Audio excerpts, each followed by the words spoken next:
board members to hear. And we wanted to be able to share with our board members that were not able to make it. So our, we had announced we have a communication intern, Katie McFarland, that's working with us. She has a YouTube channel set up for Junior Achievement of the Chisholm Trail. And we can post these videos on the YouTube channel, and we're going to do it in a secure manner so they're not just out, so don't worry, you won't go viral, Jim, but so that our board members can come and log in and view the presentations today. What we're doing is kind of starting out a process to really look at where we're headed as an organization. And we felt like that we really needed the board to have a perspective of kind of the environment that we're operating in. We operate our programs in the schools, and so we need to understand the environment that the schools are dealing with right now. There are a lot of changes that have taken place over the past few years, changes that are continuing to take place. We've got a legislative session coming up, and so we felt like it would be important for you to hear from Jim, our new board member, but also superintendent of schools, the environment, what the schools are facing, what are some of the key priorities that are coming up, I guess, with the legislative session, and also for us to understand how all of this may affect junior achievement and the delivery of our programs within the schools. Then second, we're going to have Howard Bartner from JAUSA that's going to talk to us about some of the trends that we're seeing within the operation of junior achievement, within philanthropy, fundraising, more of an operational type of standpoint, but some things that are causing JA to really have to step back and look at itself and maybe transform itself a little bit. And it'll be some things for us to keep in mind as we get into our focus groups after the first of the year. We have two focus groups coming up, one tomorrow and one next week. These are non-board member focus groups. They are our educator group, where we're really going to focus on education issues. The next week is going to be a community group of funders and community leaders to get that type of perspective as well. So what I'd like to do is, Jim, I'd like to turn it over to you. Jim Chadwell is the superintendent of Eagle Mountain Saginaw ISD, and we're excited to have you, number one, on the board, but also to hear your comments about education. Thank you. Appreciate the opportunity, and I'm going to do something a little different. Usually when I do a presentation like this, I use a PowerPoint, and today, although I have one, I'll send it out to you. I'd like to use it as more as talking points, so if I look down, I'll be looking at that, but again, I'll send it out to you. But just give you an opportunity to have this a little bit more conversational than just reviewing slides. I have about 15 minutes, and what I'd like to do is just talk a little bit about the impact of what's happening right now in terms of assessment, accountability, and finances on our school district. We're in Eagle Mountain Saginaw ISD. However, this is really the comments will be made representative of many school districts. Our district has 17,633 students. We're in far north Fort Worth. We have 25 schools as of today. And we have a growing community, very much of a growing community in three major cities, Blue Mountain, Saginaw, and Fort Worth, and plenty of unincorporated Tarrant County. So it's a growing area. What I'd like to start with is talk a little bit, and some of this may be recap for you, but looking at it through the lens of an educator, is what we're facing right now. We're constantly looking from legislative session to legislative session. Every legislative session that comes out is a change. Imagine, if you will, you were coaching a sport, say it was basketball, but every time you go into a new season, the three-point line moves. The amount of time you have on the clock changes, the amount of time that you can be in certain areas of the court changes. The rules change every time. Well, that's basically what we run into. The rules change. It's not that they change illogically or that you can't adhere to them. It's simply that you're constantly moving to a new target. And sometimes the rules are different at the state level and of course at the federal level, and of course the local level. So in the last session, the 82nd session, there were 4 priorities of the legislature. One was to balance the budget. 2 was to protect the rainy day fund. 3rd was to shrink government. And the 4th was to not raise taxes. Going into the 83rd session is exactly the same, except we'll add one, and that's school choice. You're hearing a lot about school choice, whether it be called taxpayer savings grants, school vouchers, or school choice. All of it has to do with being able to take students out of the local public school district and going into a non-public school, whether it be private, parochial, homeschool, or whatever type of venue, and taking dollars, whether it be through taxpayer savings grants through businesses or through people local tax amount taxes from their home or business. And so that's the 5 major areas right now, and so we hear a lot about it. I've been meeting with representatives and senators and legislative aides. A couple of weeks ago, I had the opportunity to meet with our new Commissioner of Education, Michael Williams, and every time we're saying the same thing to them, and I'll share a little bit about that going forward. Our key issues, we have 3 issues. Number 1 is school funding. As you know, that school funding you hear a lot about it, but as I say quite often, if you go back 15 years and find a superintendent and say you're going to expect them to whine about money. There's probably never been a meeting where a superintendent didn't say we didn't need more of something. And that's kind of like our job. It's in the job description. The difference now is that truly we're at a point of cutting in terms of key services, that we're at the point of cutting some services that we've held really dear to our heart for a long time. In our particular school district, we've cut $11 million on a $124 million budget. We actually cut 8.5 the first year, 2.5 the next year, and we're actually going to cut an additional 4.5 going into this next year for reasons that get a little bit more complicated, but it has to do with the drop in funding expected in 2017. Because there was not only did they cut $5.4 billion in the last legislative session, they also put into place a cut of something called ASETAR, which is called Hold Harmless. Now, I'm doing something, it gets really complicated, but basically the formulas are complex. If you're interested in this, I'll just say I'll be happy to walk you through them. Because when you hear that, for example, one thing you'll hear is that we actually added money to public education at the state level. Anybody heard that? Okay, well, that's not accurate. That's what was said. This is the way they made that accounting trick work. Back in 2005, 2006, the state increased funding. Okay, so they did increase in funding then. Well, then we had money coming in through the feds, through dollars for generation through Obama, and at that time they offset state expenditures by about $5–6 billion. So they decreased the amount the state gave. They took in the federal stimulus dollars, and it was revenue neutral for the local school district. Well, later the stimulus dollars went away. Did they not? Well, then the state added money back into the system. Again, revenue neutral for the local school district. They call that an addition. Really, it didn't matter where the money came from. We actually received the same amount of money. We've been receiving the same amount of money based on what we received in 2005, 2006. So when you hear about money and as planning for that, it's because, first of all, we've had cuts. We have a stagnant revenue. We had decreases at this last time of about 8%, and we're projected to have a cut, in our case, of $14 additional million in 2017. 14 million. So 11 million, 14 million, total of 25 million on a $124 million budget. It's a very significant amount, so that's one of the reasons that you hear that. Second issue that we hear a lot about is the accountability and assessment system, and third is about vouchers, and I'll get into that in just a second. In terms of tax rates, an interesting thing happened. If you may remember, go back in 05–06, there was tax rate compression. They compressed the tax rate to take the liability away to some degree of the local taxpayer. Really the focus was more on residential than commercial, although it affected both. The irony here is actually most districts have maximized their tax rate at this point at $1.04 allowable by law, and have gone out for what's called a tax ratification election that allows you to get an additional 13 cents if taxpayers approve that, so a total of $1.17. In our case, in our school district, we're at $1.04 50 cents on what's called the debt service or mortgage, INS, the rate that we finance our buildings. There's also been a lot of criticism, if you may say, that we've mortgaged in this state. Well, the logic to this is very clear, is that the state is increasing the population significantly. In our case, we're a fast-growth school district, Frisco. So the big perpetrators of this are the large school districts that have grown. Frisco, Northwest, Eagle Mountain, Saginaw, and even Grapevine-Colleyville a few years ago, although that's kind of offset a little bit in the recent years. So as a result, you'll hear about that, but you really have to dig into the numbers to really get a clear picture of that. At the exact same time, something very significant happened. Is if you had a temperature map of our school district, and a property would light up green if it's added in value, in property value, and red if it decreased in property value, you would see our map is virtually all red or pink with a few green. And if you look at Keller ISD, you'd find the same thing, Northwest ISD, the same thing, Fort Worth, the same thing. Commercial, not the case. But in terms of residential, that was the case. Most people's property has dropped. Well, when you're looking at mortgage, if you're looking at your debt service, what occurs is that you simply can, I love the song,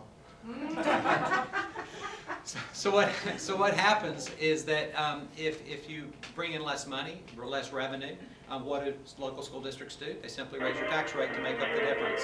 So the INS rate increases. So in fact, our INS rate is at 50 cents. If we had not had the economic downturn and the drop in property values, we would be at 42 cents.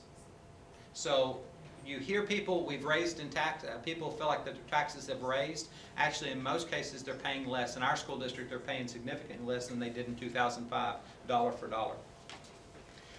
One other thing that went into place was what's called a target revenue system, if you've heard of that. If any of you have children in the Northwest School District at all? No? Okay, play like you do. If you, oh, there we go. Because I just need a point here. If you're in Northwest, you receive $6,200 per child. If you're in Eagle Mountain Saginaw, you receive $5,200 per child. If you're in Keller, you receive $4,800 per child. If you're in Birdville, you receive $4,500 per child. It's a very arbitrary system to some degree. It's based on values in 2005, 2006, but the reality is everyone receives something different. So we receive $20 million less than Northwest, although we share a common border and some of our neighborhoods are in both school districts, because that's the way the system worked. It was created in 2005, 2006. And it's only been tweaked. And currently, as you may know, we're in the 18th day, excuse me, as of today, the 19th day of litigation. 6 different court cases that have been put together, and Judge Dietz is overseeing this massive court case. It's very interesting, it's very involved, it's very detailed, and it probably will not be finished until 2014. So even waiting for this court case, we're going into the next legislative session, we don't know exactly what's going to happen. In our case, we made some major reductions. To make up for that $11 million, we increased class size, we suspended cost of living increases. This is very significant because in our case we have had an increase of premiums of 16.07% in 2 years. So a person taking insurance has less take-home pay, and in our case with currently zero potential of making any difference in that for this next school year, because we're going to receive less money, so we have no plans for any types of cost of living allowances. I understand people will say sometimes that's the real world. Well, actually my real world is this. This is to me the real world. My sister owns a company, an architectural firm. In 1 year, in 4 quarters, she hired and fired 4 different people. She drastically cut salaries and then added bonuses by Christmas. Because that's the real world. Because it had to do with what was happening that quarter and what clients they had taken on and what clients they had dropped. If they need to let people go, they go in, I'm sorry, you've been great for 2 years, but we don't need you anymore. That's the real world. We're under the world of contracts. We're also under the world of, I can't go into some 3rd graders and go, it was nice knowing you, but you know, I've got to let your teacher go.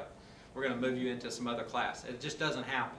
My point in saying that is that the mechanisms that drive a free enterprise system are not necessarily the mechanisms that drive a public education system, because of the fact that we are not dealing with a product, we're dealing with a child. And as y'all have been in classrooms, you've seen the work that they do, and making little bitty changes. Even a visit to a classroom sometimes can change the dynamic, so it's important to have that continuity of a teacher. In our case, we reduced by 37 positions. We changed our school hours. We stretched those out. We saved $750,000 that way. We reduced our discretionary budgets. We had to raise taxes, and we actually did use our fund balance. Our fund balance is sometimes called a rainy day fund. Have y'all heard that term, rainy day fund? A fund balance for a school district and a rainy day fund are not the same thing. It's an operational savings account. For example, and I have to admit, I have not paid my taxes early. They're due January 31st, and most likely I will pay the district on January 30th, okay? That's when I'll do it, okay? Call me a terrible person. My point is that but we're having to spend money right now. That's coming out of our operational savings account, and we have to have enough there. The difference in the state's rainy day fund is this. The rainy day fund is called the ESF, the Economic Stabilization Fund. It was created in the late 1980s to handle economic downturns. It's created by oil and gas revenues, natural gas and petroleum. Currently, it's at $8 billion. It will be at $9.1 billion by the end of January, and statutorily, it can only be at $12 billion before dollars roll over into the general fund. My point in saying this is to equate these two as the same thing is erroneous. It's not the same thing. One is created by taxes, very clear, by property taxes, which is our operational savings account. The other is to do with oil and gas revenues, also taxation. That's been the case since the 1980s. Right now, there is still the concept of protecting this fund for future economic downturns, although we have budget holes in health and human services and education, so there's a lot of concerns in that area. 3 different areas right now we're having to plan for in this state. No matter what district you're in, these are the 3 major areas. We have increased assessment and accountability standards that are unprecedented.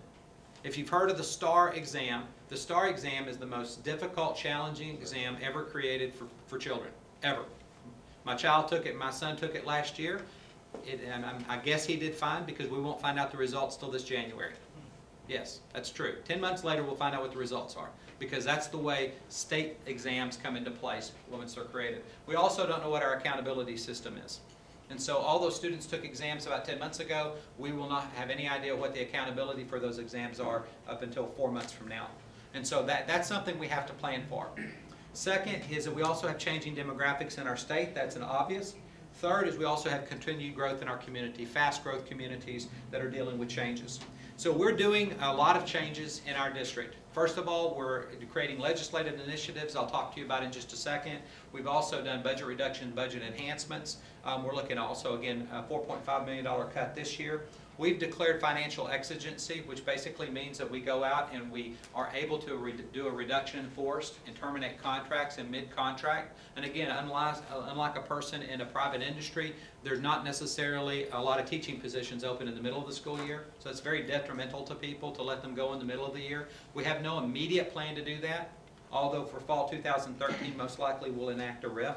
And finally, we're looking at a study of a tax ratification election, also known as a TRE, which allows you to go out to taxpayers and ask them to raise their own tax rate, which is not always sounds very popular, but it does pass. An example locally is Crowley ISD that passed a 13-cent TRE here locally, but that's something that we're considering as well.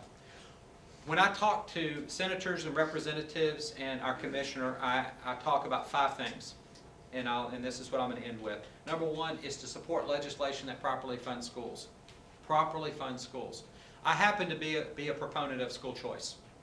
I just happen to think that it shouldn't fall on taxpayers to fund someone's personal choice.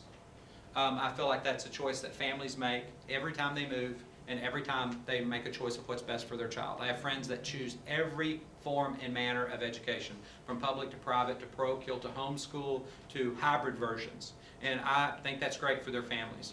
Again, what we're asking for is the proper funding of public education for kids that do not have choice or do not have families that can make that choice. Second is actually a very strong statement, is an opposition to school vouchers in any form. This is the latest thing to come out right now, is a very strong voucher movement. We've come out strong against it. However, I'm very quick to say this is going to be the most divisive issue that, and if you've not really thought much about it, throw it out there with people, especially people who have opinions that you know, and they'll fall on one side or the other. They'll think it's the worst idea ever, or they think it's the best thing ever. And I know public educators that love kids, that are supportive of public education, and they believe in school vouchers. And they have logical reasons why. I have logical reasons why I don't think it will work, and why it hasn't worked in any of the 49 states that have tested some form of it. And so I don't have time today to talk about that, although we have some documents. If you're interested, I can provide that to you. The third is to support effective, equitable accountability systems. There is if you Google superintendent accountability, you will find a general idea that superintendents do not want to be held accountable, and teachers do not want to. They want to live in their plush lifestyle of the teacher's lounge, or whatever kind of fantasy people live in about how teachers operate every day. And those of you that have volunteered know that it's a very hard job. It's a very hard job that takes a lot of passion, takes a lot of intelligence, and it takes a lot of adaptability. I have not met a good teacher that doesn't want accountability. They just want equitable accountability. They want fair accountability. They want clear accountability. And they want standards that they can actually meet. I'll give you an example. On Friday afternoon, I got a phone call, Monday, yesterday, I got a phone call from one of my staff members that we have 2 additional students coming into our school, one of which is going to need a one-on-one. This student will require a cost of $40,000 per year for us to provide services, and we need to do it. So please don't think money I'm complaining, it's just the reality. One parent is incarcerated, the other parent had committed suicide. That was a drug dealer. That's our reality. And those of you that have volunteered at our schools know that. It's not always kids that are easy to teach. These are kids that are going to be walking in the door struggling, and we're putting an entire team together to make these kids as successful as possible. And I'm hopeful that we'll bat perfect on this one. We'll get 100%. But part of that's preparation. To say that we don't want accountability would be ridiculous. But we are pushing for very strong accountability systems, and here's the term to listen for when you hear people talk about it: local control. We believe that there's local accountability that will keep us more strongly accountable than anything that the state from Austin or the feds from the DC will keep us accountable. We don't feel like that's the way to go for long-term accountability in our school community. The fourth is to protect the teacher retirement system. And this is very important because there's a lot of misinformation that's coming out right now about TRS. TRS is a defined benefit plan, so we have a pension system. There are some processes or perspectives out there that somehow not a good way to go, that we should go to a defined contribution plan. The reality is at current funding levels, we're actuarially sound through 2074. It's the third strongest pension system in the country.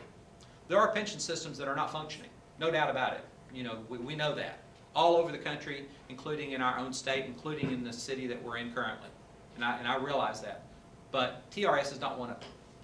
And so we're asking for protection of that system. The states actually decreased their contributions about 4 years ago to that system, and it's still very strong. We're asking for protection of that system. I think this single-handedly, if it changes, will do more to damage people going into the profession than anything else.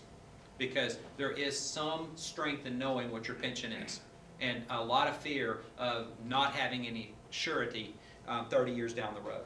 The fifth, and probably the clearest for me in what I've hit on, is the support for local control. Local control is a key. It's a key. Unfortunately, if you think of the term independent school district, ISD, the term ISD independent has really been changed in the last few years, particularly in the last 10. We had a lot of ability at the local level to make decisions. I'm going to give you a wonderful example. The 4x4. Logically, it sounds like if 3 years of math is good, then 4 years would be better. But there's a cost of a 4th year of math and science, especially for some students. That means they may not take advanced courses in current technology that they thought they could, but because of the schedule being so limited, because of all the requirements that are dictated, that they may not be able to take that course that they want to take in health and health services or in legal services or some other type of course, engineering, if you will. So we're asking for more flexibility there. That's not in our legislative initiatives now. Each one of these requirements causes districts to adapt to many different standards. If this is something, anything I've said, you're going, yeah, I just don't buy this, please set an appointment with me. I mean this, sincerely. Sit down with me, we'll go visit some schools, and we'll talk about the list of unfunded mandates and requirements. Not to whine, but just to know what the facts are. What we want is a release of the requirements and strong accountability standards for end outcomes. I have no problem with that. We want flexibility on how to get there, because flexibility at the local level is an answer. I'm going to end with this, and this is really to talk about one reason why, when I was asked to be on this in this group, why I said yes. Like all of you, you probably being invited to do things that you've said no to. The reason I said yes to this one is because Junior Achievement is a fantastic program, as you're all very aware. I think it's a wonderful example of what I just talked about. Being able to locally choose what's best for each school and being able to bring resources in to make a difference. And I think it also goes farther in terms of putting people in the classroom, seeing what happens on a day-to-day basis with teachers. You are our greatest advocates. And let me end with this statement. You are our greatest advocates. I not only believe this, I know this to be the case. People expect me to cheerlead and whine, as I said earlier, and ask for money. That's what they expect. But what they know is when you are in a classroom and you're seeing a life changed through education and through your work that you do with kids, if you're volunteering, that will make a difference. People need to believe. As I talk with legislators, they'll tell me something. And I've heard it again and again. Either they're conspiring or they're telling the truth. I'm not sure which. Maybe both. But they'll say for every positive phone call about public education, they get 10 negative ones. And it's because we focus on the negative, right? I mean, all of our TV shows, we watch everything. I mean, Survivor's not about all of them making it, okay? We want to know who doesn't make it. We look for the drama. We look for the crazy stuff. I do it. You know, I hear crazy. What just happened? You know, that calls your attention. We need to take some time to talk about the wonderful things that are happening every day in our schools. Lives are changed in every school in this city and in my school district today. one by one. And we need to focus on those. And also areas where we can improve. And that's where you lend a wonderful hand in making us better in what we do. So I appreciate your time. I hope I stay within our time limit. And if there's any questions, Yep. you want to take a few questions? Oh, absolutely, yes. So do you see a change in how much volunteerism would be permitted in the schools, or the way that volunteers might be able to access the classroom because of the STAR testing or any of these other things? That's a wonderful, wonderful question. I will personally, as a superintendent, fight against what I'm about to say. But I will say that the trend will be to limit any uncontrolled curriculum. Uncontrolled doesn't mean you don't have a curriculum. It simply means that we're not tightly controlling it, because the amount of minutes and limitations and the requirement for intervention if a child fails the STAR exam, the amount of intervention that has to be done for a child failing an exam, an end-of-course exam at high school, is considerable. And so as a result, people are going to tighten down on that discretionary time. But you really don't, I wouldn't call it discretionary to learn. It's just how much and how much time and so forth. So I think you're unfortunately going to see a pushback. But also at the exact same time, you have a level of disgust. I mean, I've been in this business for 20 years, and what I see for my children, I have a 7- and a 10-year-old, and I'm just being frank with you. Unfortunately, I don't see it going better in terms of, I don't see the STAR helping my kids. I think proper assessment does. I believe in assessment all day long. But unfortunately, it's making people worry about a test. I sat down with my daughter's first grade teacher, and she's a marvelous teacher, excellent teacher of the year last year, and no, I didn't have anything to do with putting her in there. It just so happens to be the case. She's a marvelous teacher, and it's a complete coincidence, just computer system. Okay, I didn't tell the truth. But she's my baby. But anyway, so she's in there, and this is what she tells me. She said this as she's talking about all these wonderful things about my daughter Emerson. She goes, but you know, in 2 years she's going to have to get ready for that reading exam. And I just thought, don't tell me that. My daughter's great. There's no problems. I mean, we're not talking about a kid that's on the edge. It's like, please don't. She's in first grade. Don't tell me about an exam 2 years from now. But we have become so ultra focused on that. And for a reason, obviously.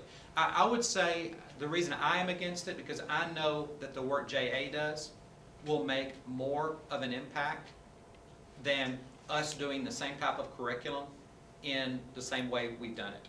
I think there's a uniqueness, and I think there is a relatability, and I think it's very much about, we have 3 R's, rigor, relevance, and relationships, and I think there's a relevance to what JA does that will make a greater impact. So in my district, we'll keep, in fact, we're increasing our participation, not decreasing it. Another question? Hey Jim, will you just tell them, you made a statement at one point about the number of days out of the 170 something that y'all have some type of standardized testing going on? Yes, we're up to 45 days of standardized assessment out of 177 days required by the state. 45 days. Now that doesn't mean every child tests for 45 days, that means a child tests for 45 days. So if you take every grade level and overlap them, you'll have 45 days tied to it. I have staff at virtually every school that are assigned a good portion of their time just to run the assessment, because you also have other things I don't have time to describe that are federal mandates and state mandates that they have to manage. All of which are not necessarily bad things, it's just that you can't realistically do that within a school day that's actually stayed the same. And school number of days that stayed the same. You just keep forcing creativity and things out. So it's a significant amount of time that's caught up, and 45 does not include your local benchmark exams, does not include your semester exams, does not include 6 weeks spelling test. So we've become a testing system. There's a saying, and a guy in Iowa said, you don't have to test, you don't have to weigh a pig every day to realize if he's growing or not. I mean, but we are weighing and weighing and weighing and weighing. We're checking and checking. And I think that's where we have to really use, we have the measurements for assessment that could greatly reduce those days, but there's a fear of some of reducing that amount of assessment that somehow we'll lose some reliability for kids. Dr. Chadwell, when Leslie and I came out and met with you and Daryl, you talked about, you had Daryl tell us about how the change from tax, like the the manual or whatever, I don't remember exactly Yeah. what you called it, to what it is now for STAR. Were you telling them the difference in that? You remember Yes. that conversation we had? Yes, and I apologize, I can't remember the numbers right off the top of my head, but the amount of pages required was roughly about 50 pages for the tax exam. This is to administer it, and I think they're up over 400 pages Yeah, I now think that's to what you administer told the me. STAR exam. Yeah. Yeah, I mean, it's just a massive machine. There is so much. I mean, everything you do is completely scripted of how you do it, and just the number of exams. I mean, we give a lot of exams, and it's not real clear. I mean, in fact, you can, this is going to sound crazy, you cannot meet a standard on an exam in high school that we count you as a passer for our accountability system, but it can feed into an overall score that allows you to graduate from high school. Okay? So you have to keep, it's a very, very complicated system. It's not as simple as just pass-fail at all.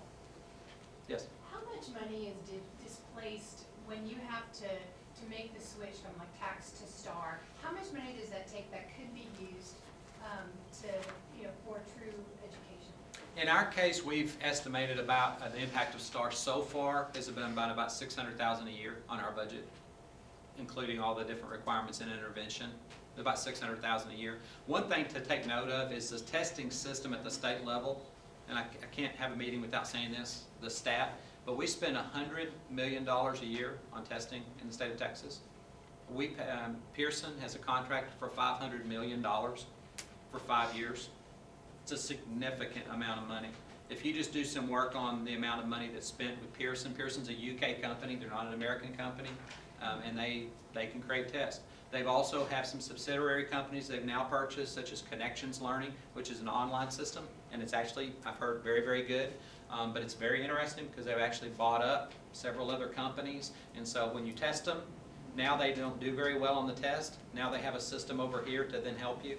In fact, right now, the newest thing right now is speech therapy online. It's called Teletherapy, and that's done through Connections Learning. I mean, it's not that it's not impossible to do it. It just seems kind of interesting to me that you have it on both sides, of the system. There's a lot happening with that right now. Any other questions? Jim, thanks very much. Yeah, thank you. Appreciate it. Appreciate your time.